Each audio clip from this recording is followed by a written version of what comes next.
윤순영 권사님, 안녕하십니까?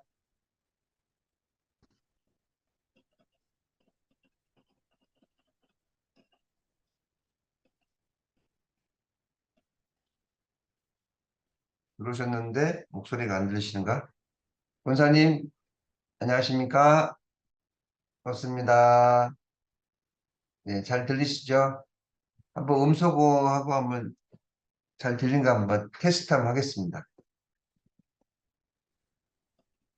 오늘 권사님 기도 부탁드립니다. 네, 네, 최성숙 권사님, 잘 들리십니까?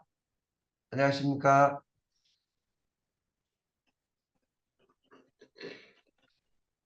최성숙 권사님, 네. 네, 사랑하는 남양주 참사랑 가정교회 식구 여러분, 그리고 줌 통해서 오늘도 이렇게 참여해 주신 모든 식구님들 진심으로 반갑습니다. 네, 오늘은 3만 가정 그리고 36만 가정 2세 200가정 2세 300가정 성원 축복 기념일입니다. 진심으로 축하드립니다. 전일국 11년 전력 7월 10일 양력 2023년 8월 25일 남양주 참사랑 가정교회 아침 훈독 정성 74일째를 시작하겠습니다. 경배 올리겠습니다. 차렷 천진 참부모님께 경배. 바로 가정맹세 지창하겠습니다. 가정맹세 1. 천일국 주인 우리 가정은 참 사랑을 중심하고 본향 땅을 찾아 본연의 창조 이상인 상 천국과 천상 천국을 창건할 것을 맹세하나이다. 2. 천일국 주인 우리 가정은 참 사랑을 중심하고 하늘 부모님과 참부모님을 모시어 전주의 대표적 가정이 되며 중심적 가정이 되어 가정에서는 효자, 국가에서는 충신, 세계에서는 성인, 천주에서는 성자의 가정의 도리를 완성할 것을 맹세하나이다. 3. 천일국 주인 우리 가정은 참사랑을 중심하고 4대 심정권과 3대 왕권과 황족권을 완성할 것을 맹세하나이다. 4. 천일국 주인 우리 가정은 참사랑을 중심하고 하늘 부모님의 창조 이상인 천주 대가족을 형성하여 자유와 평화와 통일과 행복의 세계를 완성할 것을 맹세하나이다. 5. 천일국 주인 우리 가정은 참사랑을 중심하고 매일 주체적 천상 세계와 대상적 상 세계의 통일을 향해 전진적 발전을 촉진할 것을 맹세하나이다. 6. 천일국 주인 우리 가정은 참사랑을 중심하고 하늘 부모님과 참부모님의 대신 가정으로서 천을 움직이는 가정이 되어 하늘의 축복을 주변에 연결시키는 가정을 완성할 것을 맹세하나이다. 7. 천일국 주인 우리 가정은 참사랑을 중심하고 본연의 혈통과 연결된 위하는 생활을 통하여 신정문화 세계를 완성할 것을 맹세하나이다. 8. 천일국 주인 우리 가정은 참사랑을 중심하고 천일국 시대를 맞이하여 절대신앙, 절대사랑, 절대복종으로 신인의 일체 이상을 이루어 상천국과 천상천국의 해방권과 석방권을 완성할 것을 맹세하나이다. 네, 보고 기도는 윤순년 권사님께서 인도해 주시겠습니다. 참 사랑과 참 생명과 참 혈통의 본체 되신 하늘 부모님 감사드립니다. 참 부모님 사랑합니다. 참 어머님의 특단의 조치로 33명의 대교회장님들을 특명으로 배치하시고 그 도성을 일깨워 성령의 불을 붙여 대한민국 백성이 깨어나 조국 광복 남북 통일을 이루어 천일국을 안착을 소망하시는 참 부모님 앞에 승리의 영광을 올릴 수 있는 부름받은 용사들에게 강하고 담대함을 주시옵소서. 여리고 성을 무너뜨린 믿음과 골리앗 장수를 쓰러뜨린 어린 다윗의 용맹스러움과 지혜를 주시옵소서. 남양주 재단의 용정식 대교회장님을 세우셔서 매일 아침 훈독정성 모든 식구들이 각자 처해진 장소에서 줌으로 함께 참여하여 정성 들이고 있습니다. 참 어머님께서 기독교인들을 일깨워 재림 메시아 참 부모님이 현현하셨음을 알리라고 하셨습니다. 준비된 기독교 목사들의 계시로 환상으로 음성으로 참 부모님을 찾아올 수 있게 연계가 동원되어 역사하시옵소서. 남양주 참사랑 가정교회 11월 19일 주일 낮 예배 참 부모님을 모시고 참사랑 축제 500명 예배를 드리고자 선포했습니다. 기필코 승리케 하시옵소서. 그날의 모든 사람들의 마음이 스쳐가는 자가 되지 말고 참 부모님을 만나 참된 아들, 딸로 연결되어 축복받게 하시옵소서. 천상에 계시는 참 아버님, 지상에 계시는 참 어머님, 신일체가 되시어 남양주 사람 축제 예배의 승리의 영광을 받으시옵소서. 참 가정과 축복 가정과 미세 3세가 하나 되어 선일국 안착을 성립케 하옵소서. 참 어머님 성수 무감 강령하시옵소서. 이 모든 말씀 축복 가정 윤수년 이름으로 보고드려 아뢰삼나이다. 아주 아주, 네, 은혜로운 보고 기도 감사합니다. 네, 고맙습니다. 네, 이 시간은 감사의 소감을 나누는 시간을 갖도록 하겠습니다. 네, 오늘도 우리 식구님들 벌써 100여 명 이상이 많은 분들이 접속을 하셨습니다. 이제 전에 비해서 아침 시작할 때부터 이렇게 접속을 해주셔서 너무 감사드립니다. 이제 중간에 들어오신 분들이 그동안 많이 있었는데요. 이제 많이 성장한 것 같습니다. 우리 식구님들이. 네, 감사합니다. 오늘도 이 화면에 아주 보름달이 퉁 떠 계시고 권사님 얼굴은 안 보이지만 우리 최성숙 권사님이 지금 음소거를 활짝 열어놓고 계시니까 권사님 감사의 소감 한번 얘기해 주십시오. 네. 저는, 네. 저는 이렇게 아침 기도회에 네. 참석할 수 있고 이렇게 좋은 말씀을 매일 들을 수 있는 것만도 늘 감사드리고 있어요. 근데 네. 저는 믿음이 약해서 그런지 그 우리 교회가 음, 앞으로 희망이 없지 않는가 생각을 했었어요.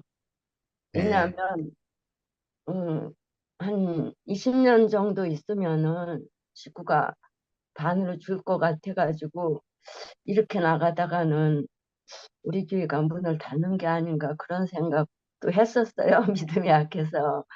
그리고 좀 하늘이 기적을 내려주시지 않는 한 희망이 없는 거 아닌가 그런 제가 원리를 잘 모르니까 그렇게 생각을 했는데 요새 용 회장님이 오셔서 이런 그 2세, 3세들이 이제 이제 들어오고 있고 말씀의 은혜를 받고 있는 거 보면서 아, 이게 기적이구나. 이제야말로 하늘이 기적을 내려주시는구나. 그래서 용 회장님이 아침마다 주시는 그 말씀은 하늘이 이제 우리에게 내려주시는 기적이라고 전 생각이 되어져 가지고 그 기적 속에 저도 함께 합류할 수 있어서 그냥 늘 감사드립니다. 그래서 2세, 3세들이 이렇게 아침 시간에 말씀을 듣는 걸 보면서 아, 기적이 일어나고 있구나 생각했습니다. 네, 아이고, 감사합니다. 감사합니다. 네, 음, 네, 우리는 기적을 만드는 사람들입니다. 음, 우리 교회에 이제 2세, 3세들이 많이 몰려올 것입니다. 9월 9일이죠. 이제 9월 달에도 우리 성화 청년들 조심하고 성지순례를 이번엔 특별히 파주 그리고 임진각 쪽으로 지금 계획을 하고 있습니다. 사실은 이제 연세 드신 분들은 우리가 뭐 하면 금방 이제 따라져요. 엊그저께 우리가 산악회를 갔는데 산악회에 마지막에 다녀오면서 용평 리조트에서 행복 세미나가 있습니다. 2박 3일. 그랬더니 그 자리에서 25명이 접수를 해요. 그러니까 하루 지났는데 어제 40명이 차버렸어요. 그러니까 우리가 2박 3일 이렇게 용평 리조트 세미나라든가 우리가 하는 행사에 사람들이 막 몰려옵니다. 말만 하면. 그런데 이 경비가 문제여서 그렇지. 그래서 우리가 연세 드신 분들도 우리가 중요하지만 젊은 청년들을 위해서 우리가 더 많은 기도와 정성을 모으면은 하늘이 역사하고 또 교회가 나날이 발전될 거라고 믿습니다. 오늘도 이렇게 귀한 말씀으로 또 우리에게 새롭게 부활을 시켜주시고 또 은혜 내려주신 우리 용 회장님 큰 박수로 모시도록 하겠습니다. 사랑하는 남양주 참사랑 가정교회 식구 여러분, 그리고 오늘도 조국 광복과 참어머님의 성수무강을 위해서 한국뿐만 아니라 전 세계에서 정성을 들여주시는 천일국 식구 여러분, 안녕하세요. 오하요 고자이마스. 오늘은요, 방금 전에 우리 박양명 대교회장님께서도 말씀하셨지만 3만 가정, 2세 200가정 축복 31주년이고요. 36만 가정, 2세 300가정 축복 28주년입니다. 특별히 오늘은 우리 박양명 또 아미오 사모님께서 3만 가정으로서 이제 축복 31주년을 맞이하게 됩니다. 우리 박 목사님 네 분 진심으로 축하드립니다. 그리고요, 방금 전에 우리 최성수 권사님께서 참 말씀을 언급하셨습니다만은 정말 제가 미국에 가면서도 또 한국에 오면서도 참 우리 교회의 현실과 미래를 놓고 걱정하지 아니할 수가 없습니다. 참 어떻게 보면 암울하고 어떻게 보면 미래가 내다보이지 않고 참 그런 안타까움을 가지고 있는 것이 어찌 선배 가정들 뿐이겠습니까? 지금 요즘의 세태가 그러기 때문에 참 안타까운 마음을 금할 길이 없습니다. 그런 사정과 현실을 놓고 하늘 앞에 기도하면 참 하늘은 언제나 저에게 힘을 주시고 또한 아버님께서 하셨던 그 말씀이 기억납니다. 축복 가정들 중에서 단 한 가정이라도 하나님의 뜻과 참부님의 뜻을 따르는 자가 있다면 통일교회는 영원히 멸망하지 않는다. 예수가 결국은 참 가정을 출발하지 못해서 어린 양 잔치를 못해가지고 다시 오셔야 하는 그런 축복을 남기고 약속을 남기고 가시지 않았습니까? 그런데 참부모님께서는 이 땅에 오셔서 모든 탕감을 다 치르시고 승리하셨습니다.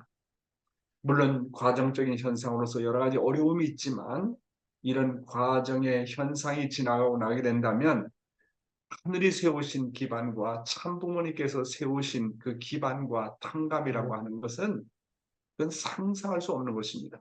일시적으로 우리가 이렇게 과도기의 과정을 거치지만은 하나님께서 살아서 역사하시는 한 참부모님께서 정말로 우리의 주님이시고 우리의 구세주이신 하는 과정 가운데는 어려움이 있지만 반드시 하늘은 어디에선가는 그 모델을 보이시고 어디에선가는 살아서 역사하심을 보여준다고 저는 믿게 됩니다. 물론 안타까움이 참 많이 있습니다. 제가 요즘에 젊은이들을 대하면서 미국에서도 그렇고 정말 특별히 한국에 와서 그렇습니다만은 요즘에 젊은이들을 대하면서 정말 제일 안타까운 것은 진리에 대한 열정을 가진 사람을 찾아보기에 정말 어려워요. 뜻에 대한 열정, 진리에 대한 열정, 그리고 나라 사랑과 구국과 구세에 대한 애착심을 가진 사람을 정말로 찾아보기 힘들어요.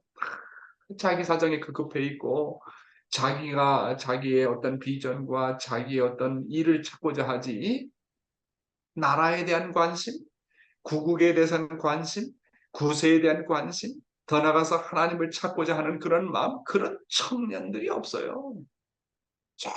정말 없어요. 그러다 보니 요즘의 젊은이들은 자신들의 비전은 물론이거니와 나라와 세계에 대한 비전이 없습니다. 그런데 성경은 뭐라 했습니까? 성경에는 비전이 없는 백성은 망한다고 했어요. 앞으로 우리나라와 이 정말 미래의 세계가 어떻게 될 것인지 정말 우리나라와 세계에 대한 비전은 우리 젊은이들에게 있습니다. 그러니까 여러분들이 정말 그런 안타까움을 갖고 우리 젊은이들을 위해서 많이 관심 가져주시고 정말 정성 들여주시기 바랍니다. 나름대로 그 중에는 그래도 살아있는 청년들이 있을 것입니다. 그 중에도 정말 하나님을 찾고 나라를 사랑하고자 하는 사람들이 저는 반드시 있을 거라고 생각합니다. 성경에도 의인은 없나니 하나도 없고 하나님을 찾는 자도 없다고 개탄을 하였는데 오늘의 현실이 바로 그런 현실입니다. 그럼에도 불구하고 바알에게 굴하지 않았던 정말 7천 명의 무리가 있었던 것처럼 반드시 하늘이 준비하신 그런 젊은이들이 있을 것이고 나라와 미래를 놓고 걱정하는 젊은이들이 반드시 있을 것이라고 믿어 의심치 않습니다. 사랑하는 식구 여러분, 그래서 정말 우리가 그런 아픔을 안고 조국 광복을 위해서 정말 젊은이들이 앞장설 수 있도록 여러분들께서 많은 격려와 정성을 들여주시기 바랍니다.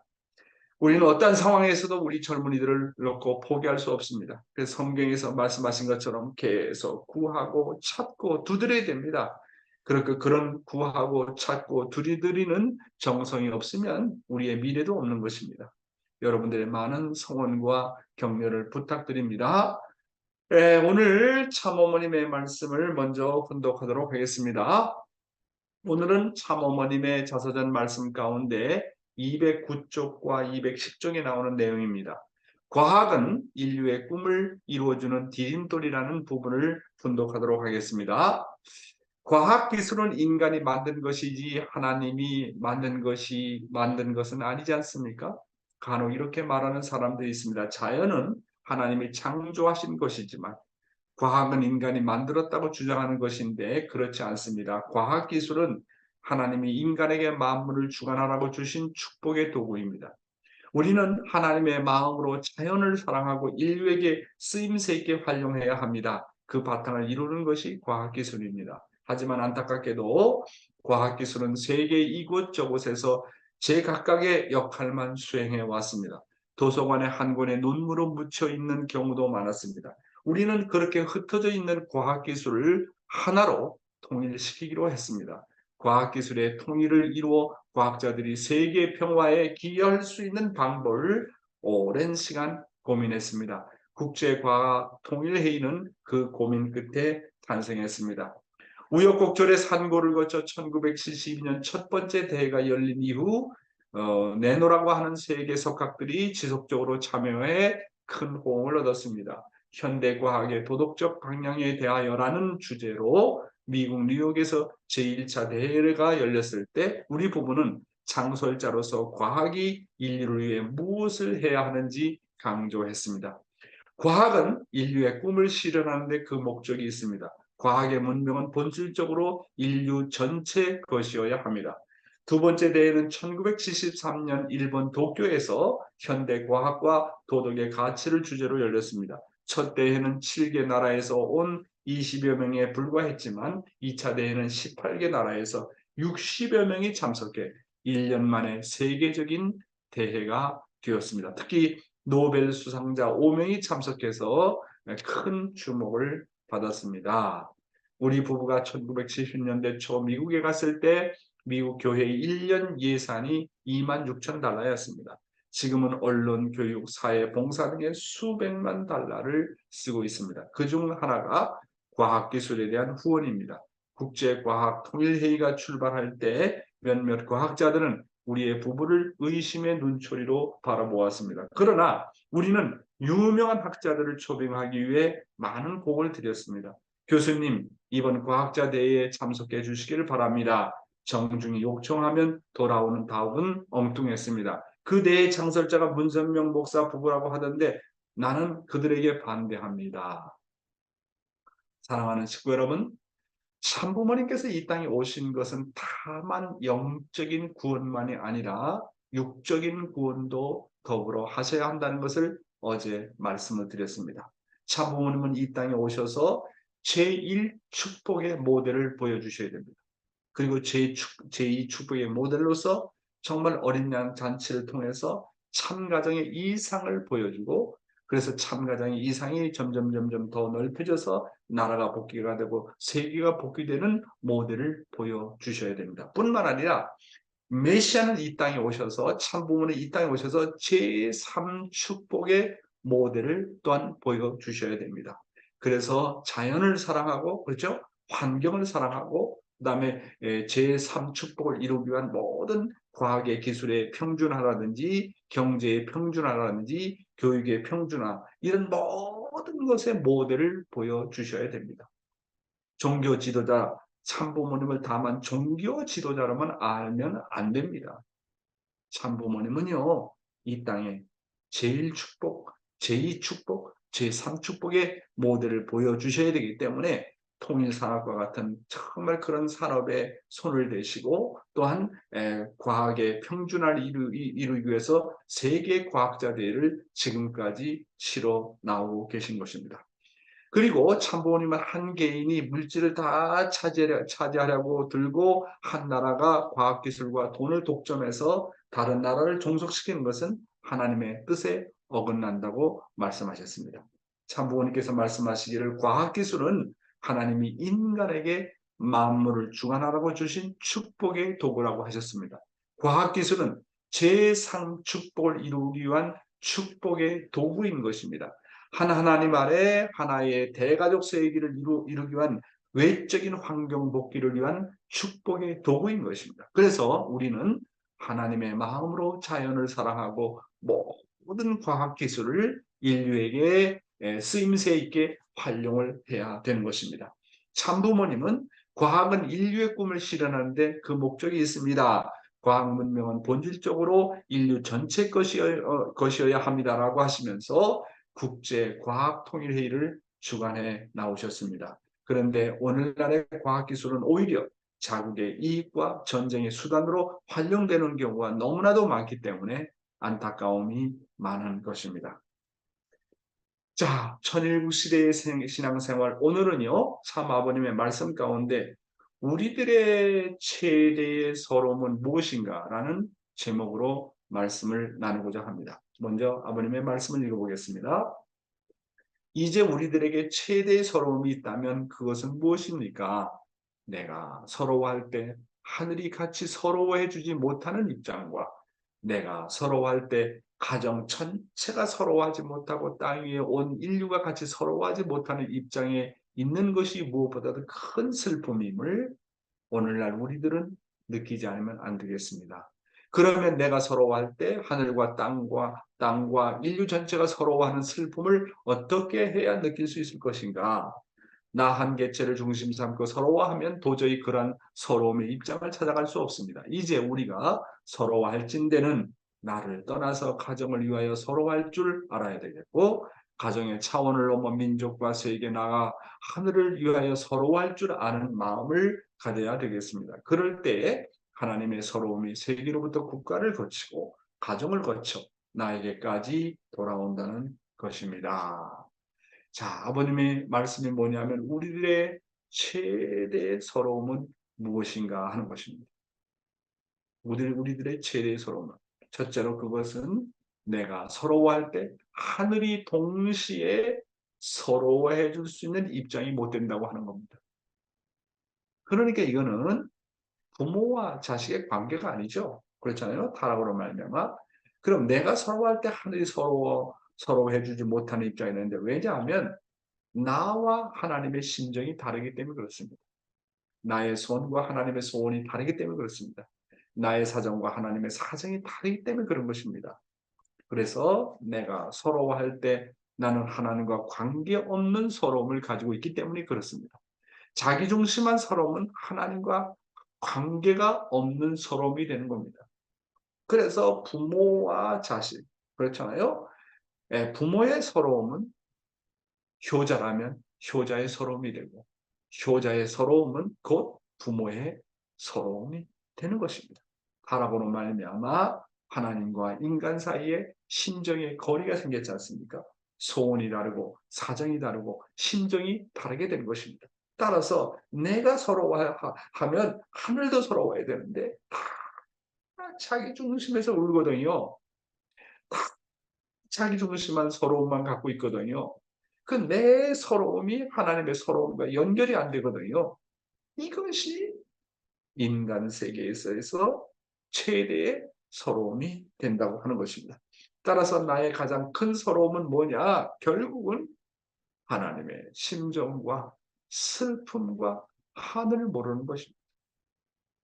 이것이 인간이 가지는 최대의 서러움이라는 거예요. 부모가 있기는 있는데 하늘 부모가 나의 영원한 부모는 부모인데 그 하늘 부모에 대한 서러움을 모르는 것이 우리의 최대의 서러움이라고 하는 것입니다. 여기에서 모든 문제가 발생하고 행적으로도 모든 심정의 인연이 끊어지게 된다고 하는 것입니다. 그래서 자식이라면 부모의 사정을 알고 부모의 소원을 알고 부모의 서러움을 알아야 되지 않겠습니까? 그래서 내가 하나님의 서러움을 채우할 때, 하나님의 고통을 채우할 때, 하나님의 외로움을 채우할 때 하늘은 전체를 대표한 부모이기 때문에 그 하늘 대한 서러움을 내가 채우하게 되면 모든 만민과 연결될 수 있고 모든 자연과 연결될 수가 있는 것입니다. 따라서 타락한 인간으로서 가야 될 노정 중에 가장 중요한 것은 뭐냐면 어떻게 하면 하나님과 심정일치를 이루어서 하나님의 심정을 채울하느냐, 어떻게 하면 하나님의 서러움을 채울하느냐 하는 것입니다. 아버님이 며칠 전에도 말씀드리지 않습니까? 아버님이 뭐라고 그러셨습니까? 내가 끝길을 걸어 나오는 과정 가운데서 하나님을 내가 못 만났더라면 하나님이 서러운 하나님이라는 것을 몰랐다면 나는 망해도 벌써 망했을 것이다 라고 말씀하셨습니다. 참 그 말씀이 의미심장한 말씀입니다. 그렇잖아요? 아버님을 끝까지 죽는 순간까지 뜻에 대한 열정을 가지고 뛸 수 있었던 것은 하나님의 서러움을 채울했기 때문이라고 말씀하셨습니다. 타락한 인간은 모르잖아요. 그래서 무지 중에 무지가 뭐라고 그랬어요? 하나님의 심정을 모르는 무지입니다. 하나님의 소원을 모르는 무지입니다. 하나님의 사정을 모르는 무지입니다. 무지 중에 무지가 바로 그 무지입니다. 그러니까 타락한 인간이 개성을 완성하고 가정을 완성하고 제3축복을 완성하는 데 있어서 지름길이 뭐냐면 그 핵심이 뭐냐면 어떻게 하면 하나님의 서러운 심정을 내가 치유하고 그래서 하나님하고 심정적으로 일치가 되느냐 거기에 관건이 있다고 하는 거예요. 그렇지 않습니까? 그래서 우리 타락한 인간으로서의 최대의 서러움은 뭐냐? 하나님의 서러움을 모른다고 하는 것입니다. 그러니까 불효자죠. 내가 서러워할 때 내 가정과 온 인류가 같이 서러워하지 못하는 입장이라는 것. 이게 최대의 서러움이 아닙니까? 우리가 하늘 부모님 안에 모든 인류는 하나의 형제 자매라고 한다면 너의 서러움이 나의 서러움이 되고 나의 서러움이 이웃의 서러움이 돼야 되지 않겠습니까? 그런데 남이 아파할 때 같이 아파하지 못하잖아요. 남이 서러워할 때 같이 서러워하지 못하잖아요. 그러니까 문제가 아닙니까? 그래서 성경에는 뭐냐면 정말 심정의 인연을 맺는 방법이 뭐라고 그랬습니까? 하나님과의 인연을 맺는 길이 뭐라고 했습니까? 서러워하는 자와 같이 서러워할 줄 알아라. 기뻐하는 자와 같이 기뻐할 줄 알아라. 심정이 교류가 되고 사정이 교류가 되고 소원이 교류가 되는 그런 세계가 바로 그런 세계가 심정세계이고 그런 심정세계가 바로 천국인 겁니다. 그러니까 하나님을 대신해서 참 부모님을 대신해서 서러워하는 자와 같이 서러워해라. 기뻐하는 자와 같이 기뻐해라. 그래서 남의 서러운 사정을 내 사정으로 여기면서 거기에서 하나님의 서러운 사정을 알아가는 거 아닙니까? 아버님처럼 정말 하나님과 직접적으로 1대1 만나가지고 상봉하는 과정을 통해 가지고 하나님을 만나는 것은 타락한 것은 거의 어렵지 않습니까?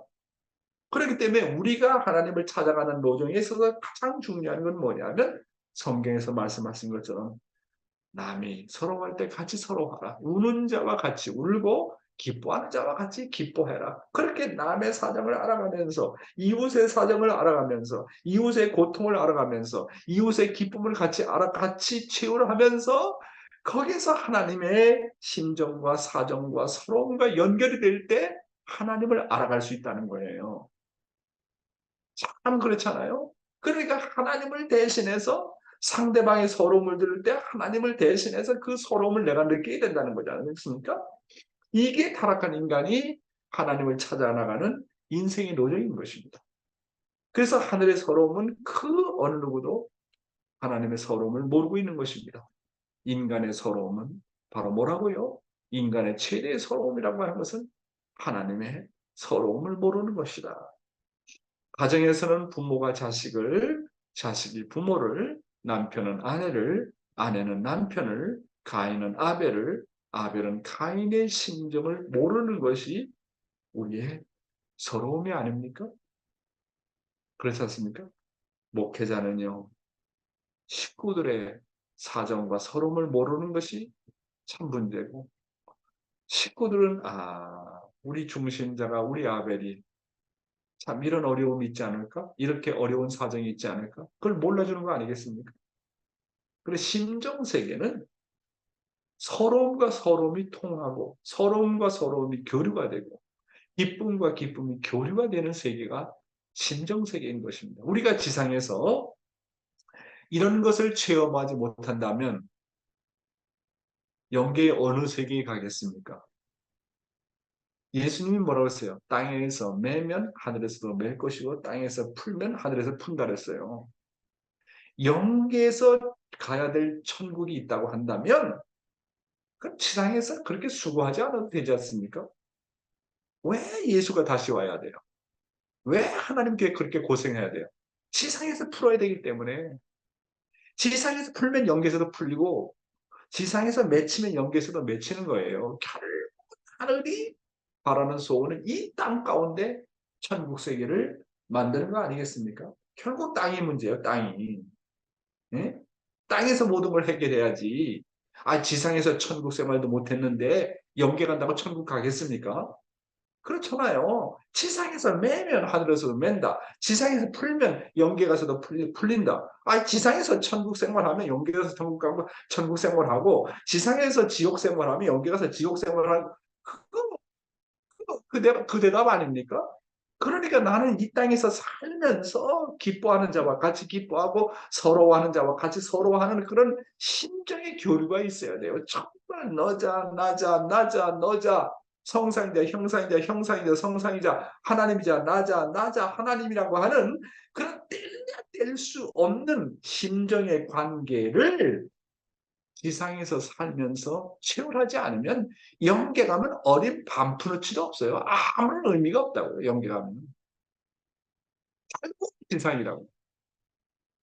왜 지상에서 조상 회원식을 해야 됩니까? 일단 죽으면 아무것도 할 수 없어요.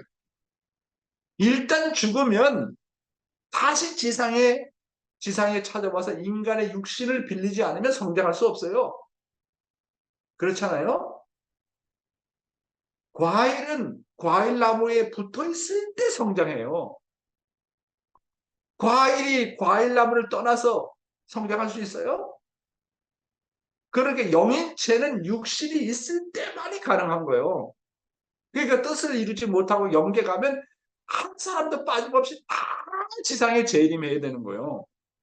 완성하지 못한 영인체는 다 지상에 와야 되는 거예요. 왜? 나무의 결실이라는 것은 과일의 결실, 과일은 나무에 붙어 있을 때만이 열매를 맺는 거예요. 결실을 맺는 거예요. 그거 어떡하겠어요? 지상에서 풀어야 영계 가서 풀리는 거예요. 그러니까 오래 살아야 돼. 왜 오래 살아야 되느냐?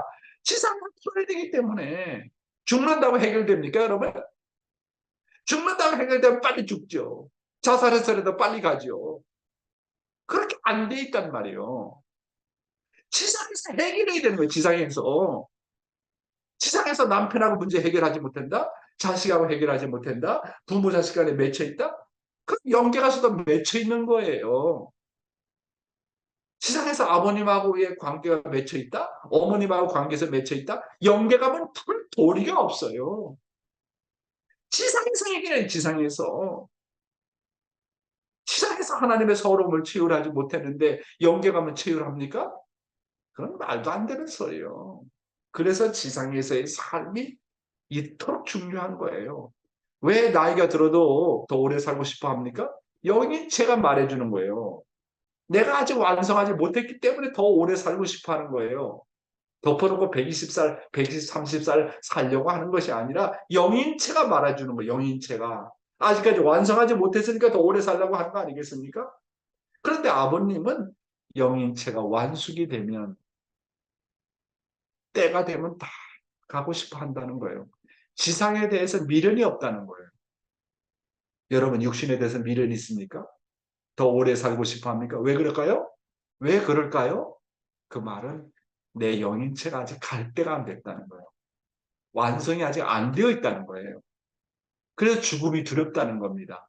영계가는 게 두렵다는 거예요. 그러나 정말 남을 위해서 살고 정말 뜻을 위해서 살고 영인체가 결실된 사람은 언제든지 영계갈 준비가 되어 있다고 하는 거예요. 지상에 대해서는 미련이 없고 몇 살 사느냐는 미련이 없다는 겁니다.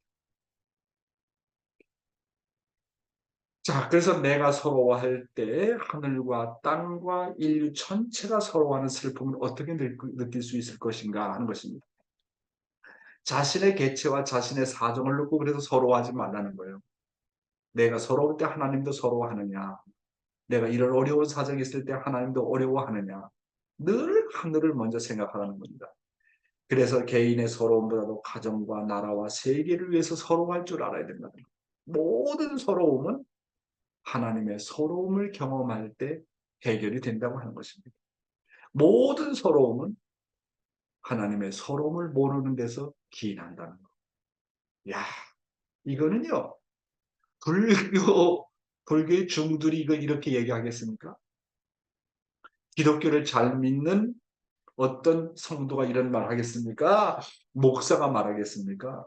이런 말씀은요. 아버님 아니면 한 사람이 아무도 없어요.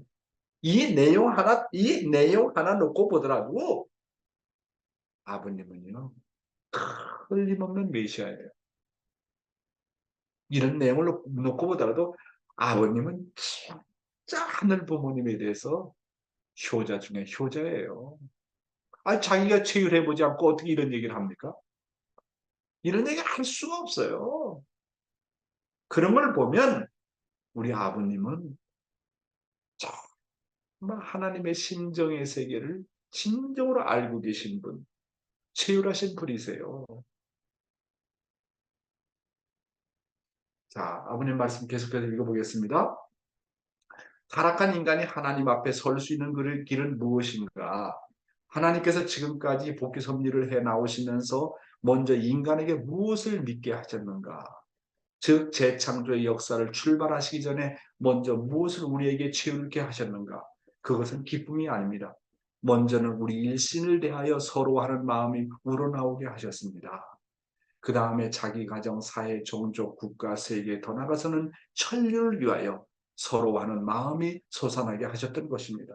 그래야만 우리 인간을 하나님 앞에 설 수 있는 길이 열리게 된다는 것입니다. 이것이 원칙입니다. 그렇기 때문에 기독교의 진리는 슬픔의 눈물을 흘리면서 나아가도록 되어 있고 회개의 과정을 거쳐 나아가도록 되어 있는 것입니다. 아버님 뭐라고 그랬습니까? 재창조를 출발하기 전에 하늘은 먼저 우리에게 무엇을 채우게 하셨느냐? 그것은 기쁨이 아니라는 거예요. 우리 일신을 위해서 서로 하는 마음이 우러나오게 하셨다는 겁니다. 내가 이제 그 미국에 가서 하나님의 서러운 심정과 사정을 놓고 쭉 얘기하니까 아유 용회장님 좀 뭐 기쁨의 소식 뭐 비전 뭐 그런 것에 대해서 좀 얘기했으면 좋겠습니다. 모든 게 순서가 있지. 먼저 하늘이 어떠냐, 하늘의 사정이 어떠냐, 하나님의 심정이 어떠냐 그런 과정을 거쳐가지고 말을 해야지. 하늘의 사정과 관계없이 하나님의 서러움과 관계없이 하늘의 눈물과 관계없이 기쁨을 논할 수는 없어요.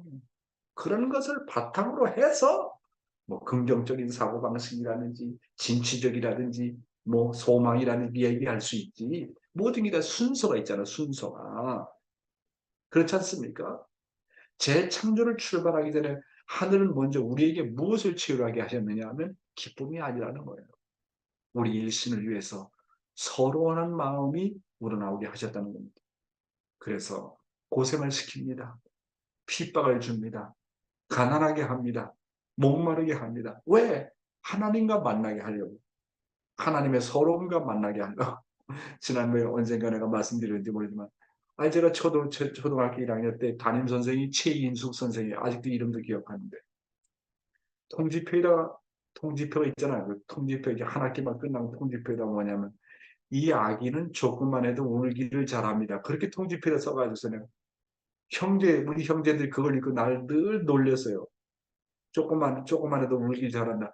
그래서 나는 왜 조금만 이래도 울기를 잘할까? 그게 정말로 창피하고. 그런데 지나놓고 보니까 나에게 왜 그런 조금만 해도 눈물을 흘리게 했을까? 지나놓고 보니까 원리를 알고 보니까 아하, 그것이 하나님의 서러운 심정을 치유하게 하고 그런 마음을 나에게 주셨구나. 고맙구나. 감사하구나. 그런 마음이 들더라고요. 여러분 어떻게 생각하십니까? 부모를 잃어버린 고아가 얼마나 눈물을 흘려야 부모와 만날 수 있겠습니까? 자식을 잃어버린 부모가 얼마나 눈물을 흘려야 자식을 만날 수 있겠습니까? 사랑하는 식구 여러분, 내가 흘리는 그 눈물 속에 하나님의 눈물을 찾아야 됩니다. 내가 당하는 고통 속에서 하나님의 고통을 찾아야 됩니다. 이런 길이 하나님의 심정을 채울할 수 있고 하나님과 심정적으로 정들 수 있는 길이라는 것을 우리는 알아야 되겠습니다. 하나님이 나에게 눈물이 있게 하는 이유는 결국 나의 눈물이 하나님을 만나게 하기 위해서인 것입니다. 따라서 하늘은 나로 하여금 많은 어려움과 핍박과 고생을 겪게 하는데 그것을 인간적으로 해석하지 마십시오.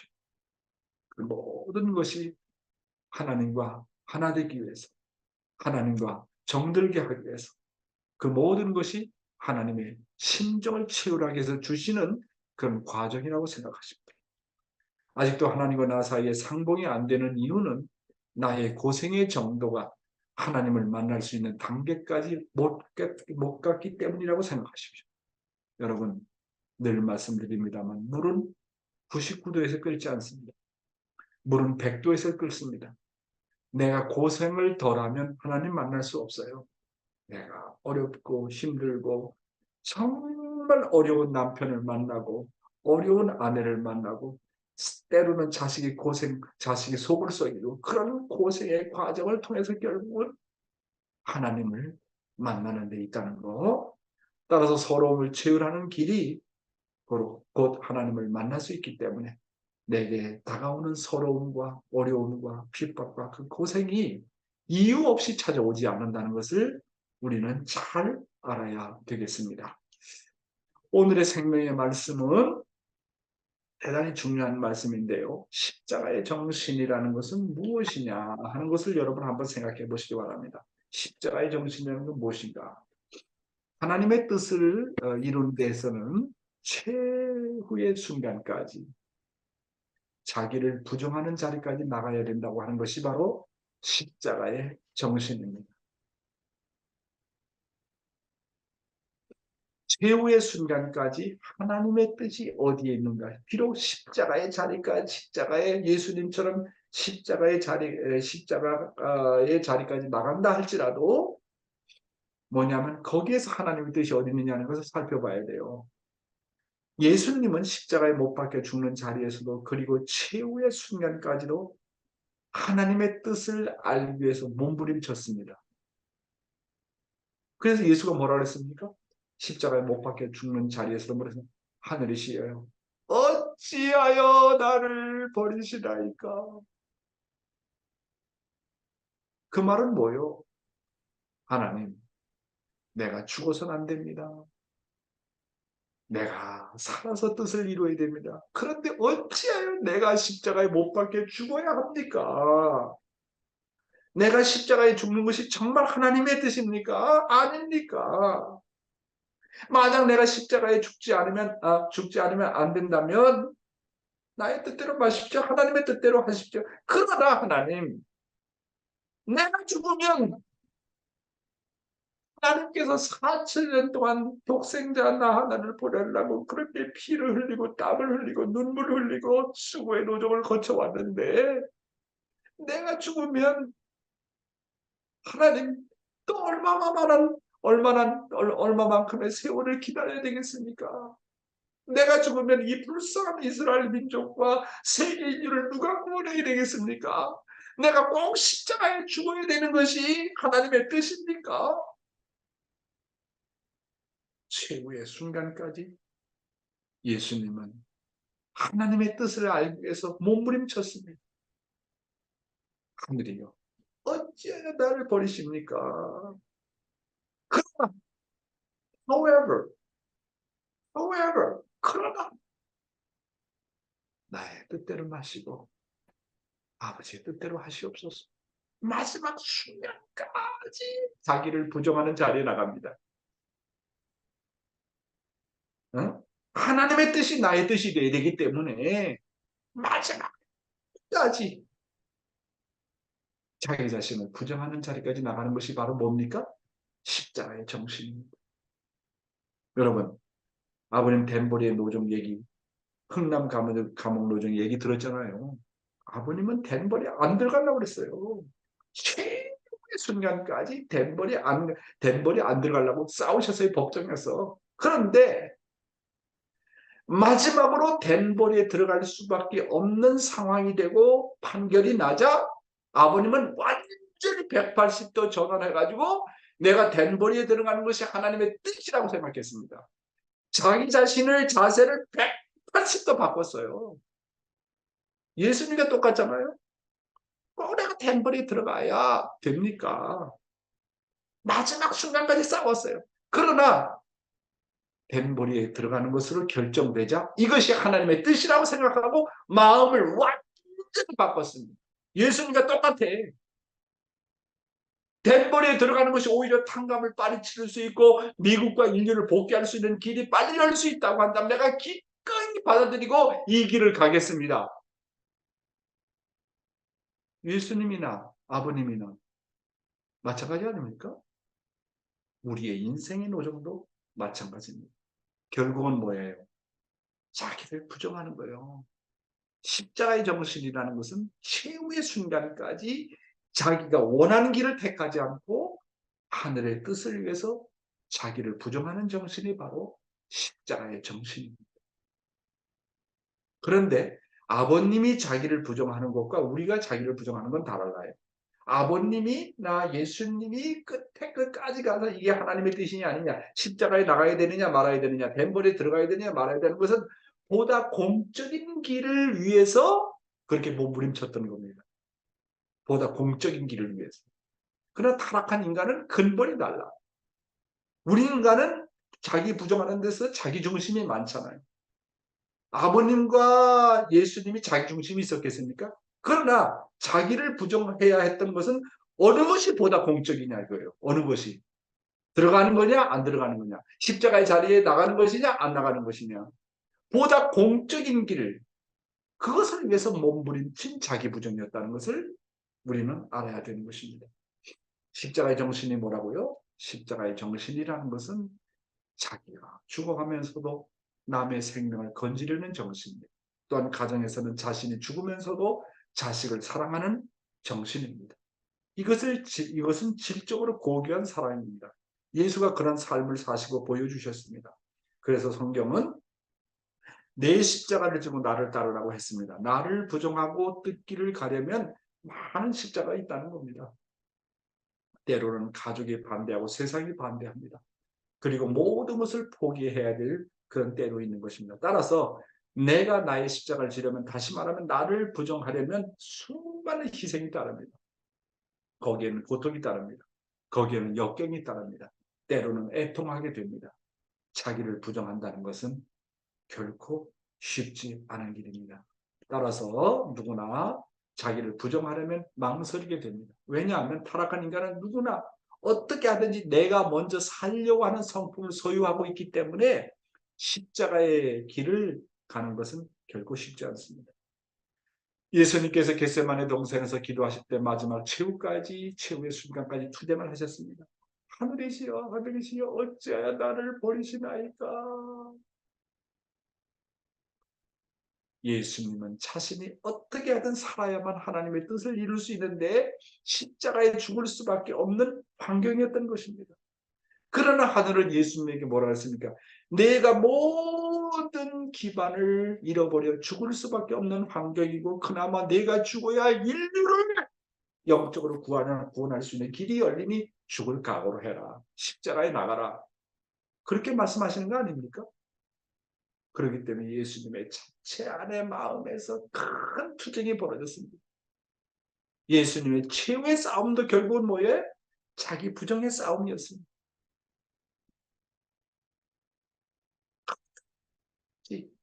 최후의 순간까지 하나님의 뜻이 어디에 있습니까? 죽어야 됩니까?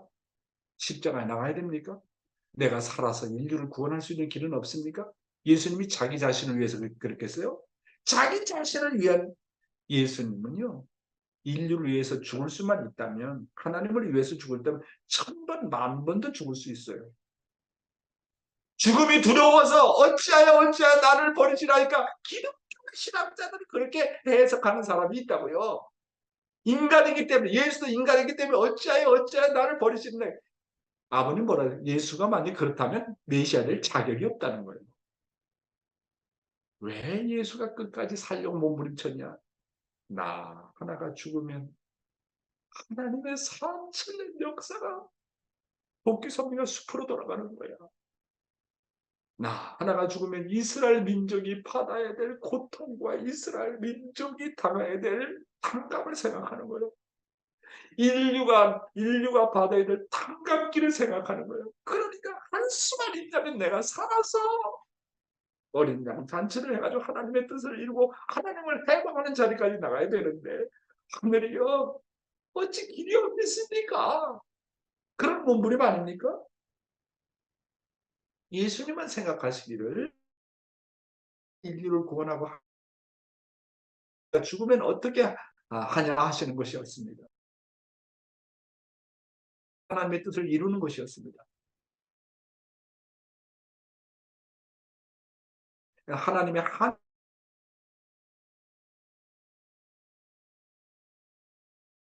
갈등이 벌어졌던 예수님의 그 어느 누구도 몰랐습니다. 이런 자리에서 예수님은 자기를 부정하고 당신이 죽음으로써 만민을 구원을 아버지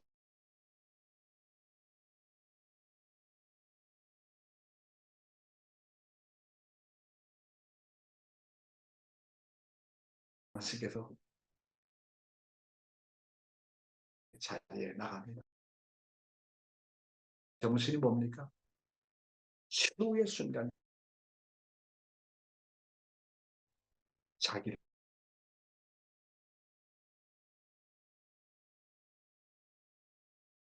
정신이라는 것을 우리는 알아야 되겠습니다. 감사합니다.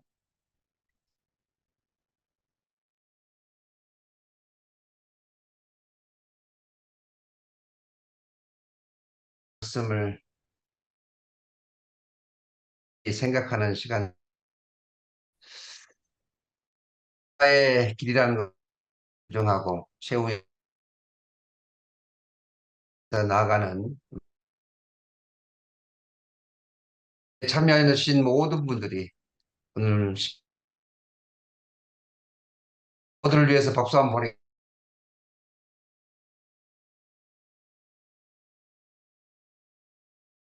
통해서 드립니다. 아까 서두의 말씀을 드렸습니다만은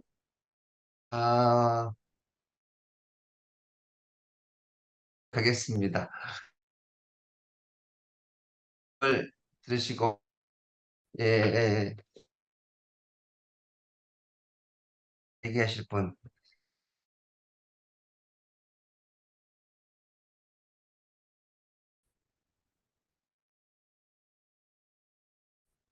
오늘은 우리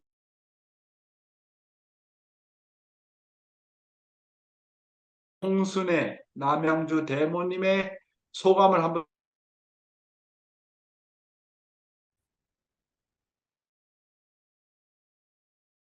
해요.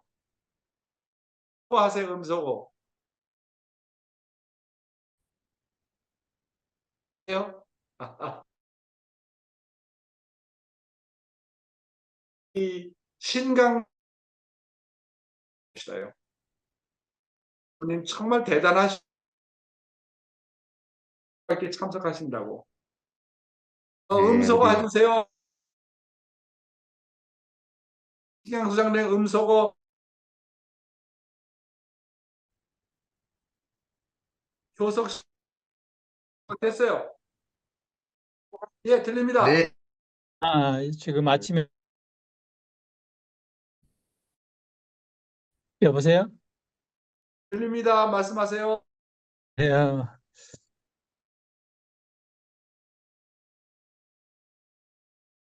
듣고 있고요. 자면서도 이제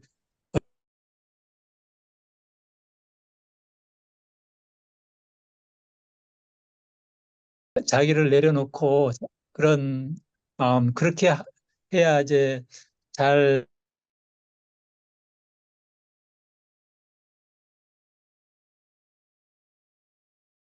생활에서 하거든요. 그래서 그런 뜻을 가지고 살아가면은 다 이루어지 가지 자기를 버리고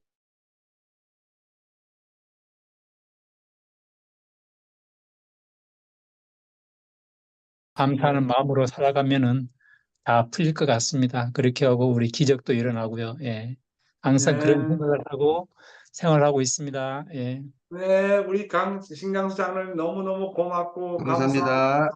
한 번 더 들어봅시다. 시간이 지났지만 우리 김성태 우리 장로님은 매일매일 하나님을 채우라고 계셔. 왜냐하면 그냥 성화식에 가서 죽음의 시체를 놓고 참 그거는 진짜 야, 직업 중에 연계를 체험하고 하나님의 심정 체험을 할 수 있는 데 있어서 우리 김성태 우리 장로님이 하시는 일 이상 좋은 일이 어디 있을까 생각이 듭니다.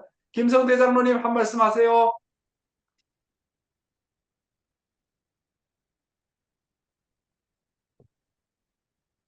예, 안녕하세요.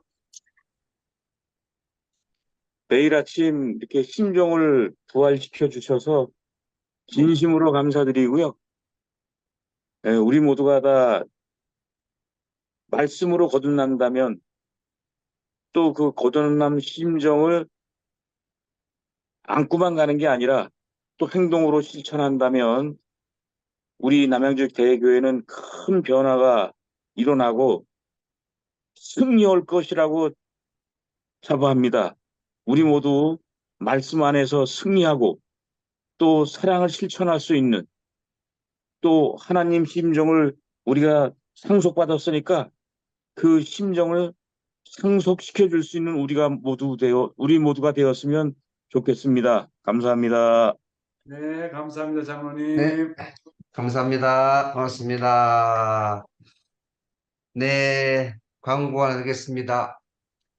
저희가 아까 서두에 말씀드렸는데요. 우리 청년 성화 학생들을 위해서 성지 순례를 준비하고 있습니다. 이번에는 회비는 없어요. 그냥 참여하시면 됩니다. 우리 청년 성화를 위해서 하늘이 역사하시고 또 축복해 주신 우리 남양주 교회라고 생각이 듭니다.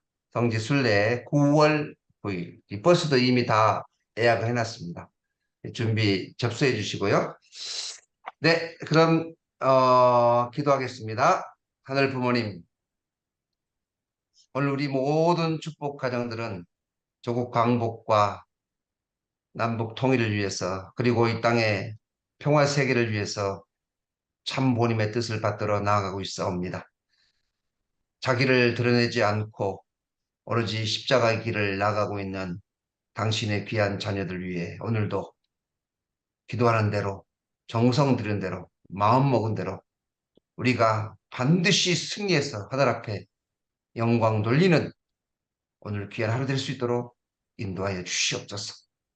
하늘 부모님의 놀라운 은혜와 사랑이 언제나 이 나라의 민족 위에 전 세계 위에 그리고 우리 모든 축복 가정들 위해 함께하여 주시옵기를 간절히 빌고 원하면서 축복 중심 가정 박영명의 이름으로 보고하며 아뢰었사옵나이다. 아주 이상으로 마치겠습니다. 네, 감사합니다. 사랑하는 식구 여러분 건강하세요. 사랑합니다. 보고 싶습니다. 수고하세요. 네, 감사합니다. 오늘도 승리하십시오. 오늘은 감사합니다. 네, 감사합니다. 경미야 사랑한다. 승배야 우리 3세 축복 감사합니다. 감사합니다, 덕질. 네, 감사합니다. 네, 하마사카상 감사합니다. 감사합니다.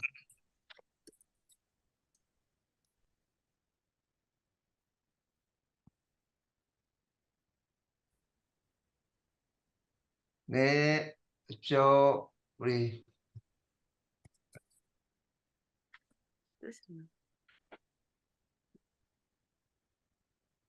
멀리 마산에서 나까노 미고 축구님 감사합니다. 항상 이렇게 열심히 참여해 주시고 오늘 홍순애 우리 남양주 대모님께서 왜 이렇게 음소거가 안 돼가지고 아쉽네요. 네, 권사님 감사합니다. 우리 선생님, 우리 최정창 교수님도 감사드립니다. 감사드립니다. 오늘은 문을 확 안 닫네요. 우리 김주상 장로님 했습니다.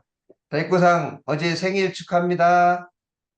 네, 어떻게 생일 축하 많이 받았어요? 네. 미사상 오늘 성원 31주년 축하드립니다. 네, 감사합니다. 우리 최성수 권사님도 오늘 소감 감사합니다. 오늘 아들 며느리 결혼 기념일이에요.